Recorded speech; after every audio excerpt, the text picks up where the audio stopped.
Hello mga followers, good morning, good morning, good morning. Dito po ako ngayon sa Roaster Cafe. Sa tabing daan lang po ito, papuntang Patag area. Nagkape muna kami. Yan po, makikita niyo po yung view na yan. Sa taas po nila. Ang ganda po mga followers. Saka yung may steps dyan, kung gusto niyo po mag-exercise, hanggang sa taas po yan, no? Doon. Manukan po ito, manukan. Yan, no? Diba ang ganda mga ka-followers?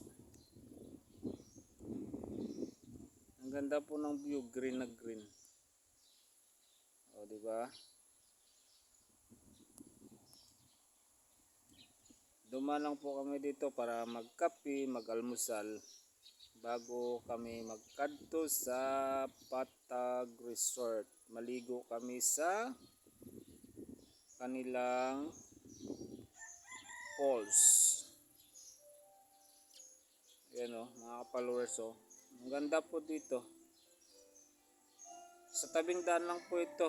Sakop ng Silay City, Negros Occidental.